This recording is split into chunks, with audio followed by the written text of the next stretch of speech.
Hi friends, ഇന്ന് നമ്മൾ ഒരു മധുരപലഹാരമായിട്ടാണ് വന്നിട്ടുള്ളത് കേട്ടോ.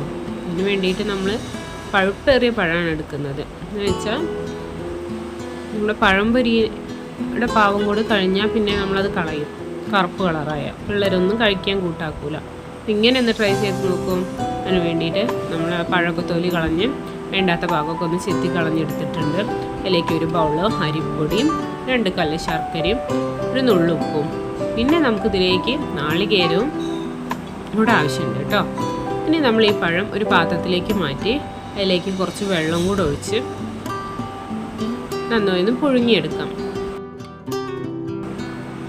അത് വേവുന്ന സമയം കൊണ്ട് നമുക്ക് വാഴയില എടുക്കാം. പരത്തിയെടുക്കുന്നതിനാവശ്യമായിട്ടുള്ള വാഴയില നമുക്ക് വെട്ടിക്കൊണ്ടുവരാം.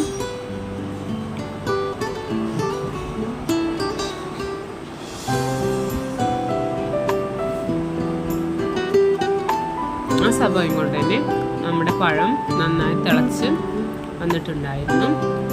തീ ഓഫ് ചെയ്തു. ഇനി നമുക്ക് ഇതിലെ വെള്ളം ഊറ്റിക്കളഞ്ഞ് ഒരു വലിയ പാത്രത്തിലേക്ക് മാറ്റാം.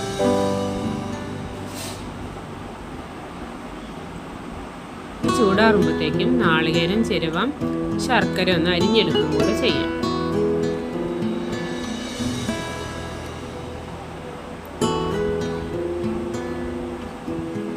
ഇനി നമുക്കിത്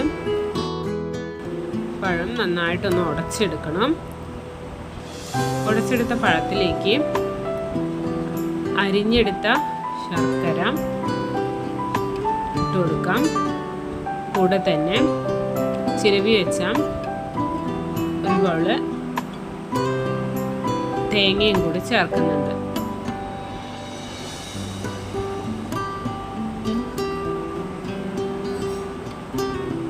പിന്നെ നമ്മളൊരു ബൗള് അരിപ്പൊടിയാണ് എടുത്തിട്ടുള്ളത്. ഇത് നൈസായിട്ടുള്ള പത്തിരിപ്പൊടി, വറുത്ത പത്തിരിപ്പൊടിയാണ് എടുക്കുന്നത്. ഇത് നമ്മൾ ആദ്യം കുറച്ചിട്ട് കൊടുത്ത് പിന്നെ കുഴച്ചൊന്ന് റെഡി ആയതിനു ശേഷമാണ്, വെള്ളം കൂടുതലാണ് തോന്നുകയാണെങ്കിൽ നമുക്ക് കുറച്ചുകൂടി ചേർത്ത് കൊടുക്കാം. ഒപ്പം തന്നെ ഒരു നുള്ള് 1/2 ടീസ്പൂൺ ഉപ്പും കൂടെ ചേർത്ത് കൊടുത്തിട്ട് നന്നായിട്ടൊന്ന് കുഴച്ചെടുക്കാം. നമ്മളെടുത്ത വാഴയില ഒന്ന് വാട്ടി കഴുകി എടുത്തിട്ടുണ്ട്. പരത്തുന്നതിന് മുന്നേ തന്നെ ഒരു ഇഡ്ഡലി ചെമ്പിൽ വെള്ളം വെച്ചൊന്ന് തിളപ്പിക്കാൻ വയ്ക്കാം.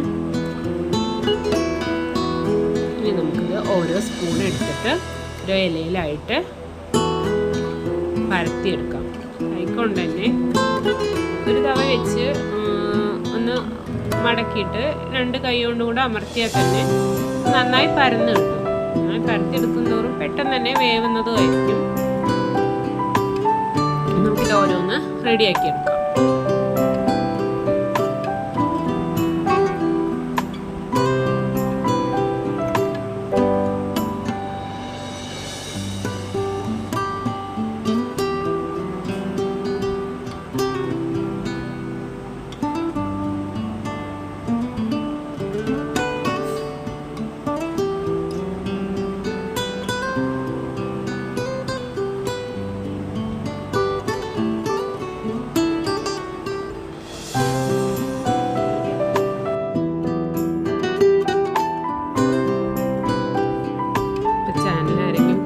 കാണുന്നുണ്ടെങ്കിൽ സബ്സ്ക്രൈബ് ചെയ്യാനും സപ്പോർട്ട് ചെയ്യാനും മറക്കല്ലേ. കൂടെ ലൈക്ക് ബട്ടണും കൂടെ അമർത്തണേ.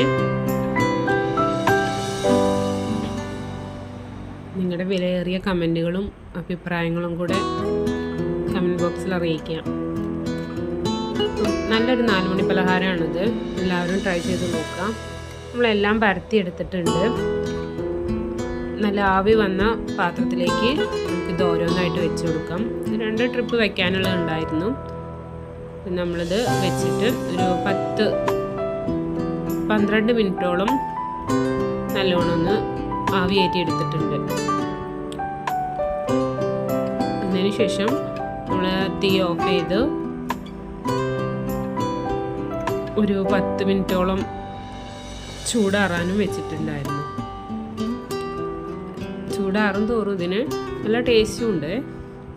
അപ്പോൾ എല്ലാവരും ഒന്ന് ട്രൈ ചെയ്ത് നോക്കാം.